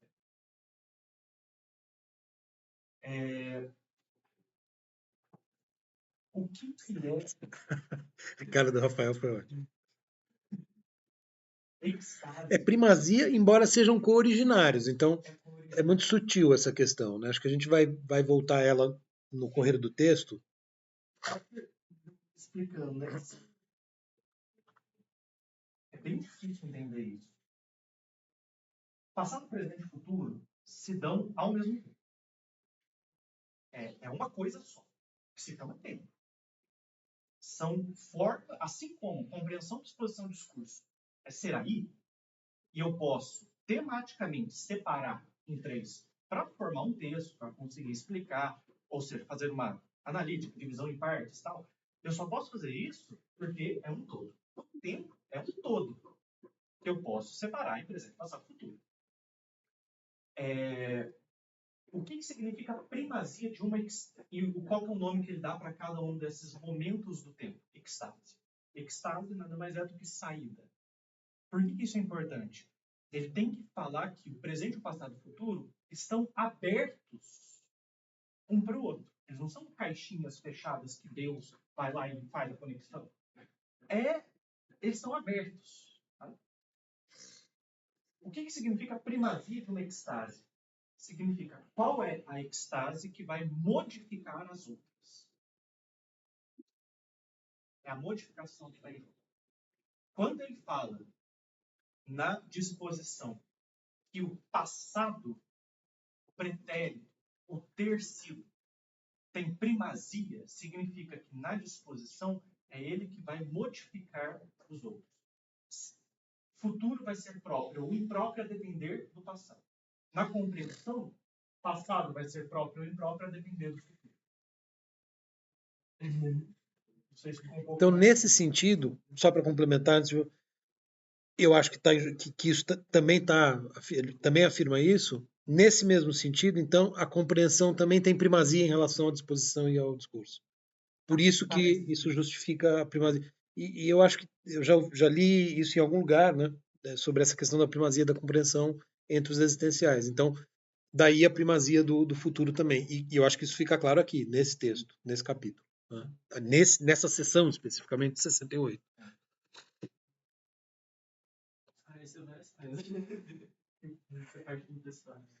Ele começa, então, falando sobre o futuro, o porvir ímpar. Está no quarto parágrafo dessa sessão, desse tópico, que é o aguardar. Viveat. Como que é? Como que se dá a compreensão da maioria das vezes? Os sentidos, as minhas possibilidades, são as possibilidades do ente do qual eu me ocupo. As possibilidades minhas são sempre abertas pelas coisas com as quais eu estou lidando. As possibilidades, por exemplo, eu estou mexendo no computador, as minhas possibilidades que eu projeto são as possibilidades do computador. Isso é a compreensão. A compreensão imprópria significa, então, que as possibilidades que aparecem para mim como possibilidades não são todas, né? Não são aquelas abertas por mim, mas pela atividade que eu estou desempenhando agora. Cara, isso daqui eu acho que tem repercussões na psicologia. Eu não tive opção. Meu chefe deu essas opções. É a atividade que eu estou desempenhando que me fala quais são as possibilidades que eu tenho. Isso é impropriedade. Questões políticas também, né? A gente discutiu o caso do Eichmann na última aula. Sim, Essa exato. questão, né? Não fui eu, né? Me mandaram fazer. Eu tinha essas possibilidades aqui. Melhor que nessas possibilidades. Quando ele coloca a morte em jogo, o que ele está falando é você pode sempre não. Uhum. Você pode simplesmente acabar. Tanto que eu acho que o suicídio, acho que alguém até falou do suicídio, a morte, como uma escolha, ela tem uma importância fenomenológica grande. Vocês podem sempre não. Logo, mas essa possibilidade, essas outras possibilidades que estão para além da minha atividade momentânea, elas não aparecem no cotidiano. E é isso que ele chama de aguardar. O ser aí cuida de si cotidianamente a partir dos entes de que ele se ocupa. Ele aguarda as possibilidades, ou seja, ele projeta as possibilidades de maneira própria a partir daquilo de que ele se ocupa e que se oferece ou não. Eu lembro muito do Pedro Pedreiro. Fica lá esperando o trem que já vem. Isso é a compreensão própria. É se compreender a partir das possibilidades do trabalho, da atividade. Tá vendo? Eu dei spoiler. Então, eu dei spoiler, mas eu sabia que ele ia falar de trem em algum momento. Que trem é esse, né? Tem um vocabulário importante, né? O esperado trem, ele é fundado, tem como fundamento psicológico o futuro impróprio. Eu só posso aguardar algo, esperar algo específico, é a vaga. Eu só posso esperar algo específico, o trem está vindo, porque eu posso projetar de maneira imprópria, que é o aguardar. Mas eu só posso projetar de maneira imprópria, porque existe a projeção própria, a compreensão própria, que ele chama de adiantar-se, follow-up. Eu acho importante frisar isso para mostrar como que se trata aqui de uma filosofia transcendental. O que ele está fazendo é criando camadas mais originárias que dão fundamento às coisas ordinárias. Camadas de possibilidades. Então, o que seria o ser para a morte impróprio? Aquele que aguarda. Aquele que projeta suas possibilidades a partir da ocupação, das atividades. O que seria o ser para a morte próprio? Aquele que projeta a partir do adiantar-se para a morte. Né? É complicado isso. Assim, Mas é interessante essa ideia, o Vorlaufen como adiantar-se, né? Eu, quando estava lendo em alemão e fazendo minhas traduções aqui, eu pensei assim, alguma coisa como um direcionar-se antecipativo, né? Porque você vai com o objetivo de trazer. Né? Tem esse sentido, né? Ou com aquilo que é como se você fosse e trouxesse, né? Algo do futuro, assim. Não, nem é palestino, não são todos. Não. Já deu uma expressão própria. Para a morte ali, comprar um caixão, né? O Heidegger fala isso, né? Esses preparativos para a morte é próprio, né? Porque você está lidando com a morte como um agora ainda não. Em vez de notar que a morte está aqui, eu sou viver a vida. De maneira utensiliar, né? Inclusive, porque você vai escolher o caixão, né? Mas isso ocultando a atenção dentro dela que ela atraiu uma ele. Para fugir mesmo, é tudo. Aí, no parágrafo 5º, surge uma palavra importante, que é a palavra instante. É legal, né? Ele tira isso daqui do Paulo. Augenblick. Estar de olhos. Paulo, famoso. O Saulo vira Paulo quando ele cai do cavalo. E quando que ele cai do cavalo? Vocês sabem, né? Estou falando do São Paulo. São Paulo, Paulo vira santo, vira Paulo, que se chamava Saulo, quando a luz de Deus o ilumina e ele cai do cavalo. Essa luz que o cegou, ele diz, na verdade, não me cegou, mas iluminou tudo ainda mais. É Paulo. Ele tira daí, ele tira das leituras que ele faz uma interpretação fenomenológica das cartas de Paulo. E Paulo, desculpa. Paulo é um instante. Uhum. É um instante a queda do cavalo. Eu acho legal isso, né? Enquanto você estava sendo levado pelo cavalo, você cai em pé. Esse é um instante. Um instante é o presente próprio. É o que ele vai falar o seguinte. Só um detalhe, né? Paulo, que, salvo engano, né? Esse ponto vai estar em Agostinho, no instante, vai estar em Lutero e vai estar no Kierkegaard, de quem o Heidegger, né, que o Heidegger cita numa nota de rodapé exatamente a propósito do instante, dizendo que Kierkegaard foi quem chegou mais perto. Foi. Tá vendo o anticristo do Nietzsche também como aquele primeiro traidor do Cristo de Jesus. Paulo. Então, aí que tá. O Nietzsche é um intérprete da Bíblia. Essa é a grande verdade. Né? O anticristo é uma interpretação dos evangelhos, né? O cara era a obsessão dele, né? Só que ele tenta fazer justamente uma leitura que transvalora, né? Que inverte os sentidos. Bem, o que é esse tarde instante? Por que você estava falando agora, né, Rafael, da questão da modificação? Por que por vir tem uma primazia aqui na compreensão? Porque só pode existir um instante se existe futuro próprio. Então, o futuro próprio, que é o aguardar, a resolução. Então, a gente está vendo essa resolução. Precisa ter a resolução. O que é a resolução? A abertura das possibilidades enquanto possibilidades. Não enquanto que seria o contrário de possibilidade, uma atualização já dada, como a palavra destino ele vai usar daqui a pouco. Caminhos pré-definidos, né? Quer dizer, alguma coisa que você tem que ser isso, né? No fundo, qual que é o critério da autenticidade? É sempre ver como possibilidade, não como predestinação. Quando você abre as possibilidades enquanto possibilidades, surge a possibilidade do instante. O instante é esse presente próprio. Então, a resolução abre uma situação, a situação também é uma palavra técnica que ele usou, que é a facticidade própria, abre a situação.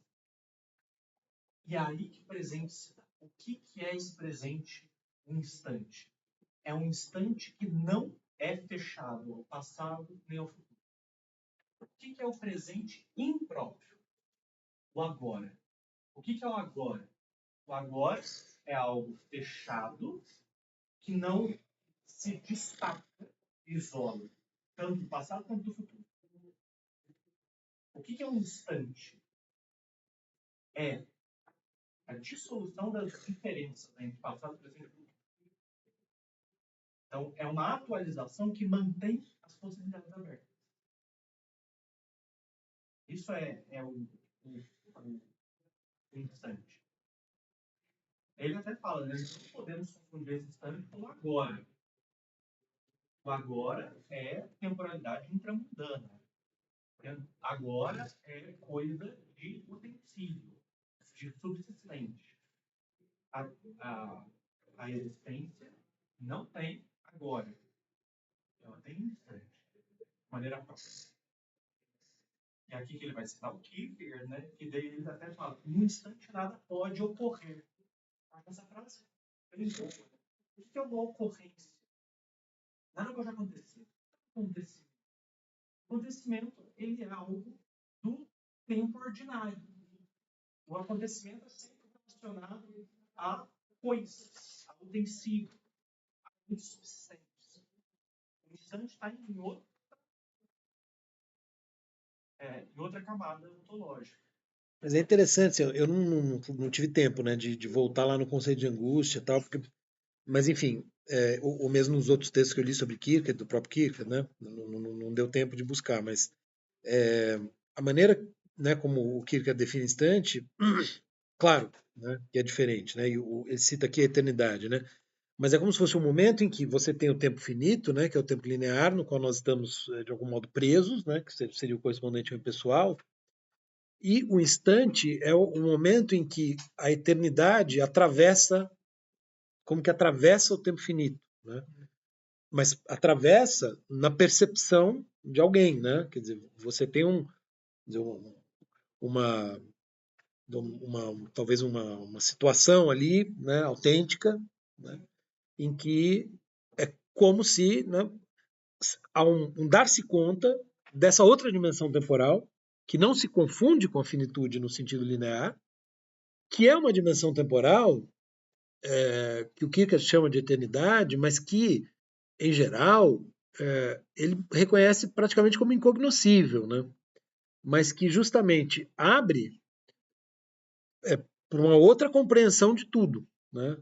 Inclusive do tempo no sentido finito. Quer dizer, então, de algum modo, assim, me pareceu, de novo, né, como nas outras notas sobre o Kierkegaard, que o Heidegger ele dá uma trapaceada aqui no sentido de mostrar menos do Kierkegaard do que tem lá, né? Porque se ele mostrasse mais, a gente ia ver que tem mais coisa aqui no texto dele que ele está tirando de lá, né? Agora, enfim, não deu tempo de verificar melhor isso, assim, mas foi a sensação que me deu, assim, né? Se eu tivesse... Ou pode ser também, né? Acho que uma coisa...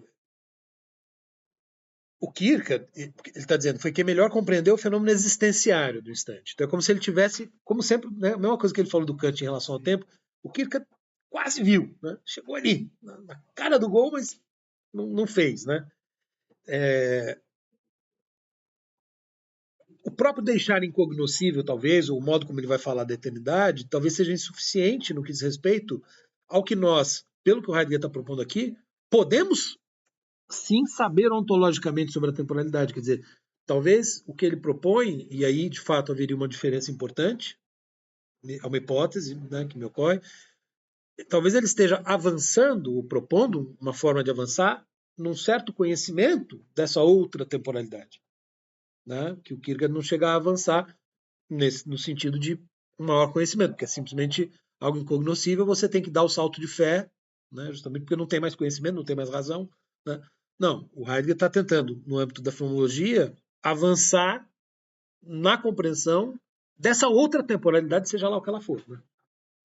Coisa que o Kierkegaard talvez não faça realmente, né?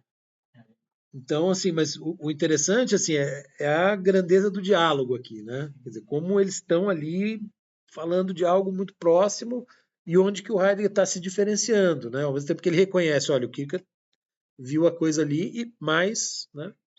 E é interessante que o Lacan ele tem uma frase sobre o Kierkegaard que ele fala, não, claro, não, mas a expressão um pouco me lembrou assim, ele fala, foi quem viu mais agudamente a alma humana, uma coisa assim, antes de Freud, né? Lacan fala uma coisa assim. O Heidegger está aqui dizendo, ó, foi quem melhor viu antes de mim. A questão do instante, no caso. Só para ver se mais claro. Seria mais ou menos. É como se fosse um tempo essa função tomada, assim? Não sei. A Virgínia falou disso na última aula. Não sei se você. É o eternismo que acontece no tempo psicológico. Não é que ele não existe, ele é real, mas é psicológico. Ele só se passa na sua cabeça. Aí o presente, o agora e o passado existem à medida que o passado existe na sua memória, o presente e o agora e o futuro vai existir. Só que eles estão conectados ao mesmo tempo, é a mesma coisa. Isso. Ele pega lá de Aristóteles, né? Eu sou tomada, a gente é chamado de eternismo hoje. Só que não poderia estar no caso do Heidegger, vamos dizer, né? Que foi o que a gente conversou naquele dia. E está na mente. Ele é eterno, ele é real, ele está na experiência. Se acredita que é psicológico, ele não pode estar na experiência. Ele está só numa passagem de um espírito para outro, de uma medicina de uma forma para outra. Não é na experiência, não é real, né? Mas essa temporalidade também não é real para o Heidegger, né? Porque ele diferencia real de existente.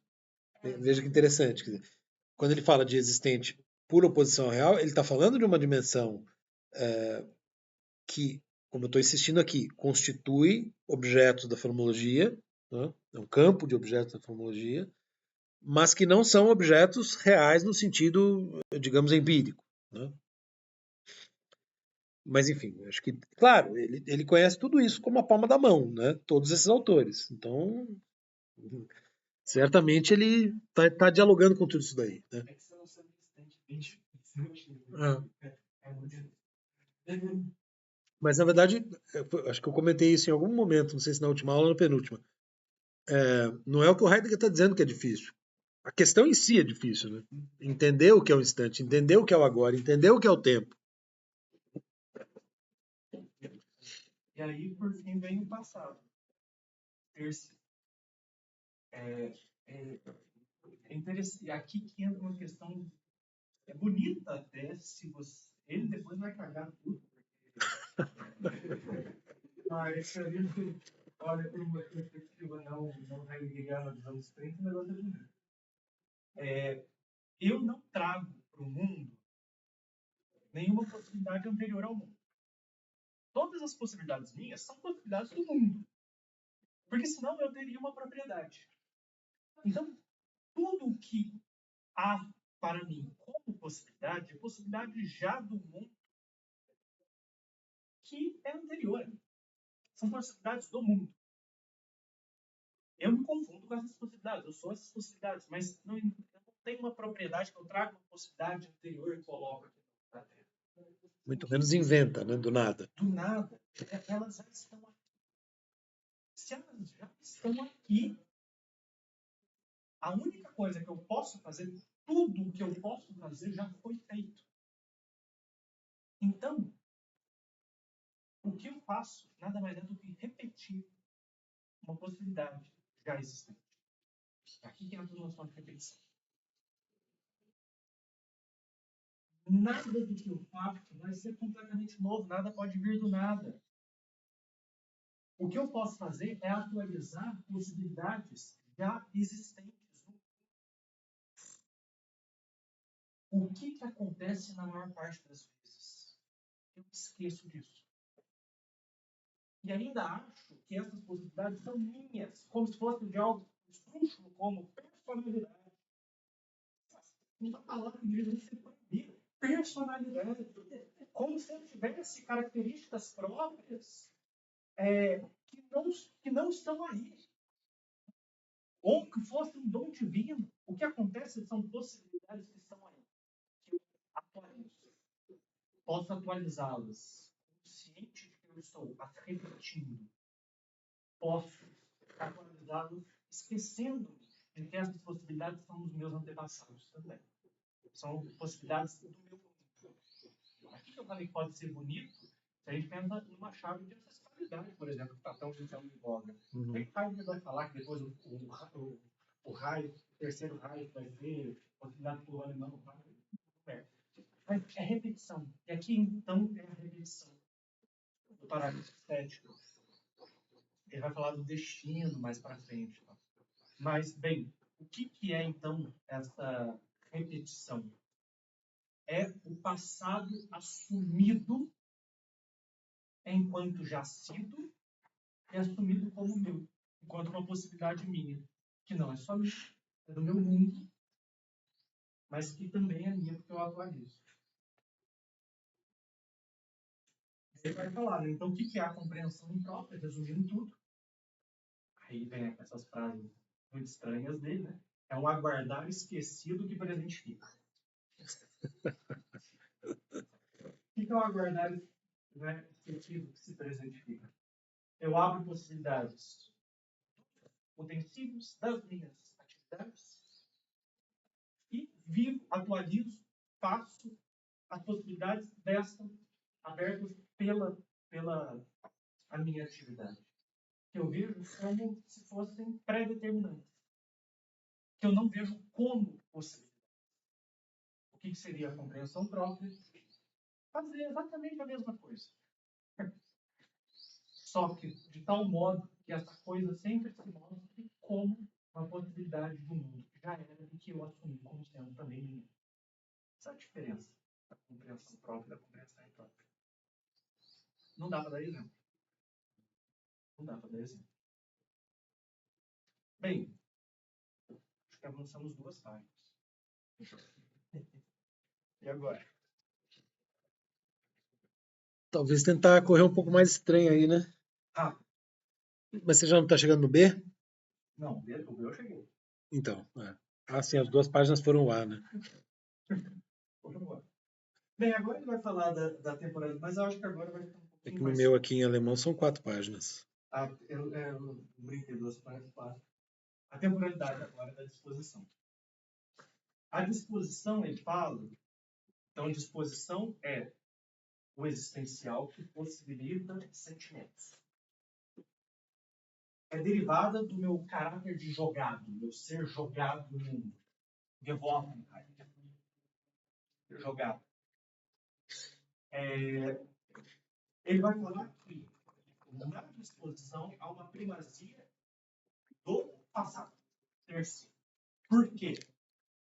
Se na compreensão o que modificou foi o futuro, O que fez com que o presente e o passado fossem próprios foi o modo pelo qual tudo, na disposição, o que vai caracterizar é o passado. O jogado será sempre trazido para diante do fato de que ele é. O que é disposição? Eu gosto da palavra disposição.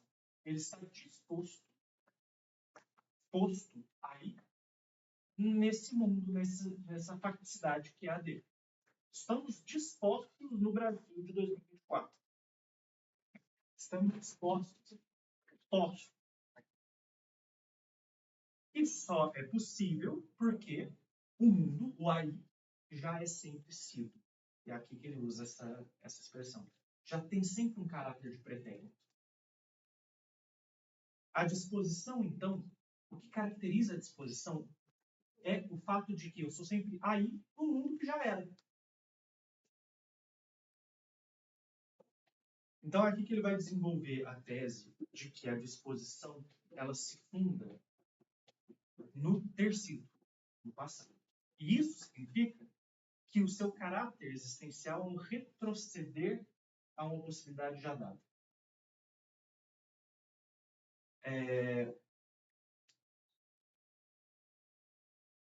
Isso significa o quê?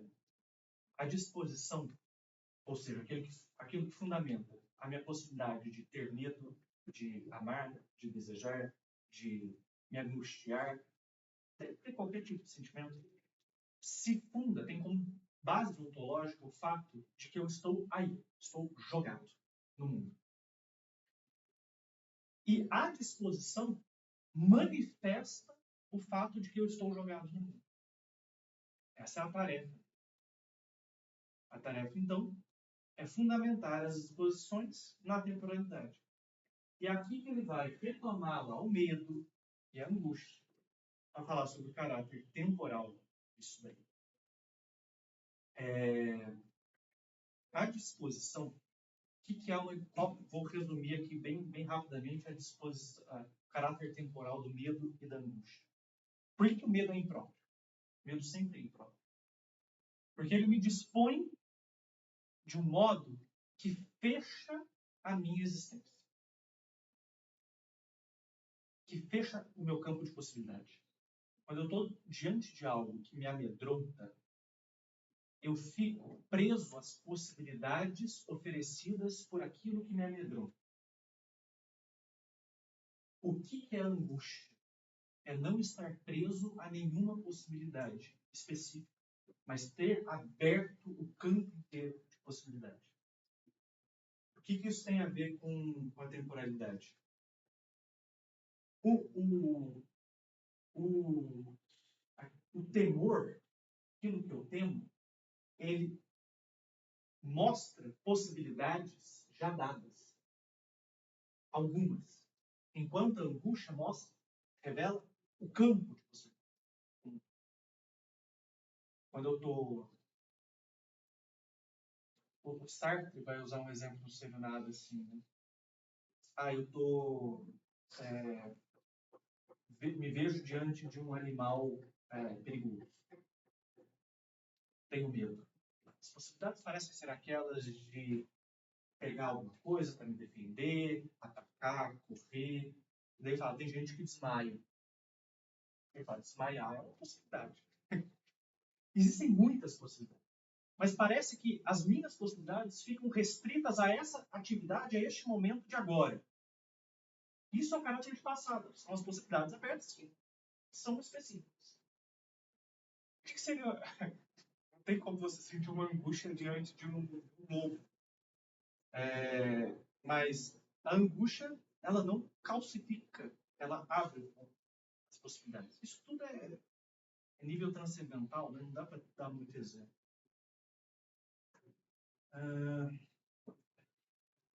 A angústia, então, bem,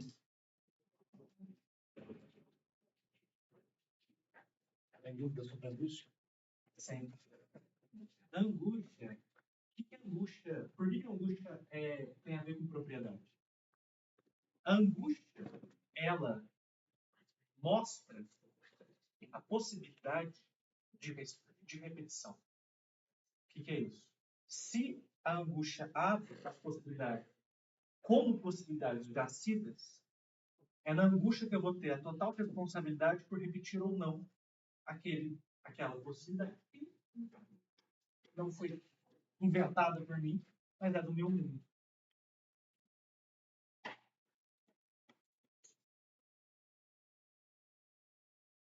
É muito bem explicado aqui. Tem uma hora que ele é bem estoico. Eu vou pular para essa parte estoica, talvez seja um pouco mais fácil de entender. Está no parágrafo 13. 13. Ele começa a falar da indiferença cotidiana. No cotidiano, parece que a gente não está sentindo. Os sentimentos, as atmosferas, elas parecem acontecer só de vez em quando. E nisso, como que você está agora? Estou indo. Não estou nem feliz, nem triste, entusiasmado, nem depressivo. É a Gleichgültigkeit, teu parágrafo. É. Tá, é que na minha soma estava 12 aqui. É que ele começa com 12. Ah, tá, depois, beleza. A partir do... Tá. Esse tô indo aparenta que não existem as atmosferas, não existem os sentimentos, as emoções, as tonalidades afetivas, né? Estímulo. Isso o que mostra? Esse fato de que a gente não percebe um sentimento, diz ele, mostra o poder do esquecimento das tonalidades afetivas cotidianas, da ocupação imediata. Tô indo, tô fazendo, tô levando a vida, mostra a nossa capacidade de nos esquecermos das possibilidades abertas. O que é o esquecimento de possibilidades? É o que ele chama de passado impróprio, ou ter sido impróprio. Essa indiferença, literalmente uma indiferença cotidiana, que está sempre presa a fazeres, agora isso, agora aquilo, agora aquilo, agora aquilo, parece que não tem nada, né? Essa indiferença à atmosfera se opõe àquilo que ele vai chamar de tranquilidade. É difícil, eu não sei, agora não lembro qual que é a tradução de Gleichmut. Seria uma tranquilidade do espírito. Isso é bem histórico. Essa tranquilidade do Serenidade, espírito, né? serenidade. Ele vai depois ter a Gelassenheit, né? O Heidegger tardio, né? Sim, e ele citou o Aristóteles agora para falar sobre o temor. E o que ele falou o temor em Aristóteles? Ele usou a palavra perturbação, que em grego é taraxia. Então, quando ele fala que o temor é uma perturbação, e ele se opõe aqui ao Aristóteles, ele, no fundo, em grego, ele está escrevendo ataraxia. Que é exatamente a Mas não para o temor, por contrário, para a angústia. Para a angústia. A angústia tranquiliza. É uma tranquilidade do espírito, não no sentido cotidiano, mas é uma contrária perturbação. Não, para angústia não, para Gleichgültigkeit. Gleichgültigkeit. Mas que não é angústia. Porque ele está falando de outras disposições, né?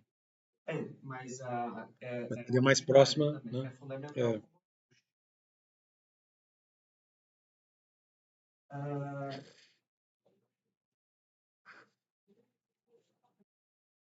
O que importa, então, é que ele falou, olha, compreensão tem a ver com o futuro, compreensão tem a ver com projeção, adiantar-se. Disposição tem a ver com já sempre em um mundo. Então, retomada de possibilidades de mundo. O presente. Então, o movimento do tempo é abertura de sentido. Eu abro possibilidades que já são. Atualizo as possibilidades na minha vida. Uhum. O que é a atualização dessa possibilidade que eu abri? Decadência. E é o presente, então, é o sentido da decadência.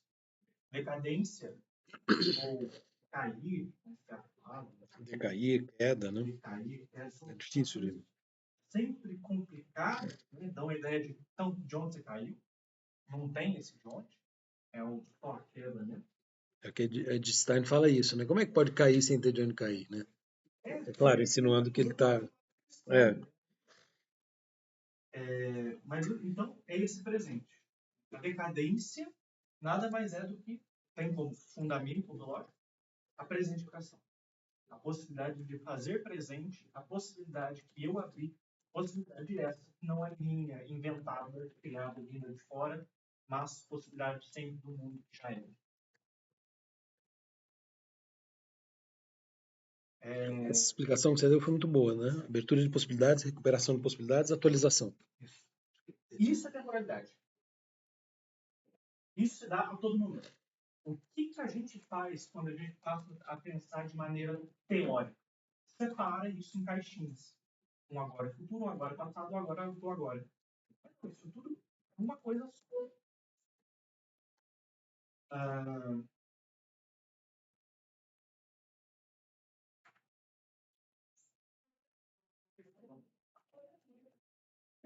Tentando um pouco mais rápido. E esse atualizar as possibilidades se dá primeiro, se dá de início, na maior parte das vezes, aliás, né, necessariamente como decair. Sim. Porque o próprio, ele é uma modificação existencial do decair, né? Sim, Depois, exato. daí essa identificação do decair com o presente, né? Uhum. Bem, o que é um pouquinho mais estranho, no fim, que ele bota o discurso. No primeiro capítulo, na primeira parte, ele fala de 3 aberturas. Exposição, compreensão e discurso. Aqui ele falou de compreensão, disposição, decadência e discurso. Uhum. A decadência surgiu agora. Decadência surge como um existencial. O discurso continua. Uhum. Agora, ele não consegue identificar o discurso com nenhuma extase. Por que dizer? O discurso é o que articula as extases. Uhum. Como lá articulava compreensão e compreensão e disposição, né? Sim. Então ele tem esse caráter articulador. Exato. Só que você tem razão. A decadência entrou aí Como como um terceiro, né? Aqui eu fiquei um pouco com a sensação, assim, tem um, né, já que estamos mesmo comparando abertamente com Kant hoje, o Schopenhauer, quando ele fala do Kant, tem uma, né, ele fala que o Kant tem uma obsessão pelos esquemas, né, por encaixar tudo nos seus esquemas e tal. Ele compara, ele usa o mito de Procusto, né, para falar do Kant, né, que essa obsessão de encaixar, o mito de Procusto é aquele que era maior que a cama, então para caber na cama ele corta as pernas, né? Ele tem que se encaixar naquela cama de qualquer jeito, né? Custe o que custar. Eu fiquei um pouco com essa sensação aqui, assim, como se o Heidegger já está montando todo o sistema, né? E aqui ele precisa encaixar, então precisa ter um terceiro para botar no lugar do presente, né? Assim, claro que faz sentido. Ele monta como, né? O Kant monta ele sabe montar bem o negócio, né? Ele sabe fazer bem feito, mas me deu um pouco essa sensação de que ele está forçando o encaixe assim das peças, né? Do tabuleiro aí, enfim. Mas Ele está tendo fundamentais dele. O que eu acho, tem talvez um exemplo que possa dar. Estou falando agora. O discurso em seu tempo, e ele admite isso, está muito relacionado à fala, à palavra mesmo. uhum. Depois de ser tempo, ele vai admitir outras formas de discurso e vai trabalhar. A primeira delas é a arte. Daí as coisas são bem mais legais. Mas aqui é linguagem, é uma teoria da linguagem. O que significa o discurso como uma articulação de passado, presente e futuro? Eu estou falando agora. A palavra que eu estou falando, para que eu fale essa palavra, foi preciso primeiro que o sentido que articula o meu discurso fosse aberto. Ao abrir o sentido do meu discurso, eu abri o meu léxico. Não é meu, é do meu mundo. Eu atualizei falando. A partir de possibilidades A partir das possibilidades já dadas no seu mundo, já dadas pela linguagem, né?